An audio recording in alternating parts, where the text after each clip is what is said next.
Assalamualaikum warahmatullahi wabarakatuh. Saya Maria Rashidah binti Muhammad Nasir, nombor matrik 1230432. Hari ini saya akan mengupas satu isu tentang keruntuhan etika akademik menilai isu dan sikap mahasiswa masa kini. Bagi mengulas isu ini, saya telah menemu bual seorang pensyarah selaku wakil akademik dan seorang pelajar bagi mendengar perspektif daripada mahasiswa. Mari kita saksikan. Assalamualaikum Doktor. Saya nak tanya beberapa soalan tentang isu pelajar yang culas atau malas datang kelas, sedangkan ini tanggungjawab sebagai seorang pelajar.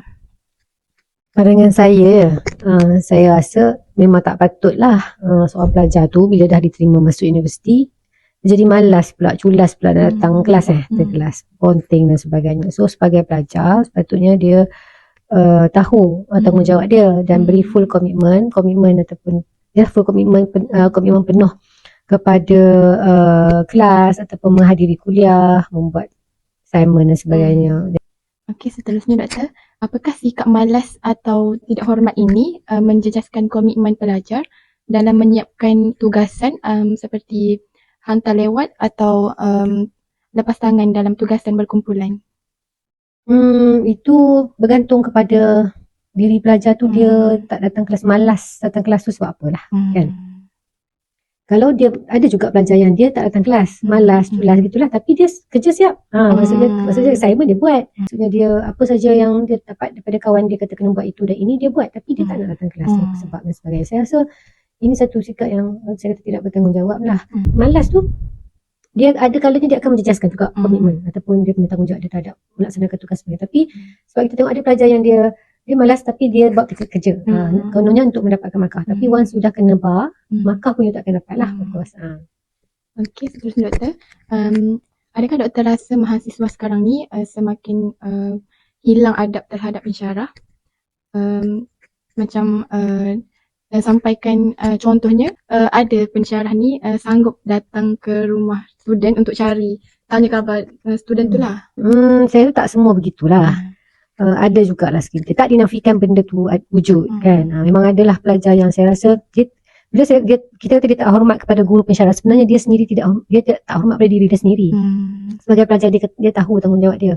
Tapi bila pelajar atau seorang tu dia tidak hormat diri dia sendiri, dia akan buat benda yang menjurus kepada kurangnya adab dengan orang lain juga.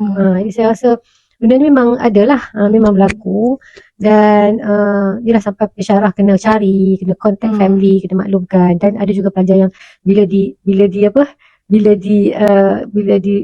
kita hantar WhatsApp dan sebagainya tak menjawab, tak jawab call dan sebagainya. Itu memang bagi saya memang kuranglah adab dalam menuntut ilmu.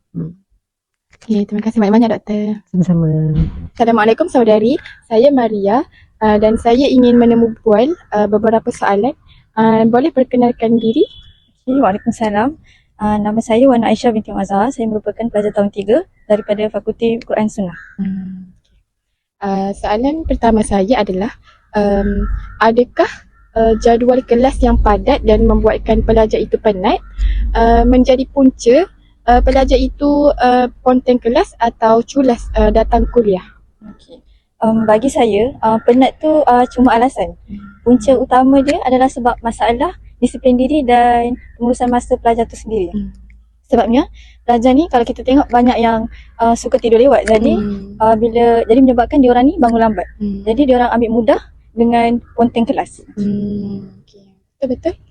Soalan kedua saya, bila assignment bertembung terlalu banyak, adakah pelajar itu hilang motivasi sampai buat kerja acuh tak acuh? Okey. Bagi saya, pada pandangan saya, pelajar ni kalau kita tengok, pelajar ni dia suka buat kerja last minute. Jadi bila assignment tu dia bertangguh banyak, pelajar jadi stres, jadi mula hilang fokus, menyebabkan bila nak siapkan kerja assignment apa semua tu, diorang buat sekadar tangkap muat je, janji siap.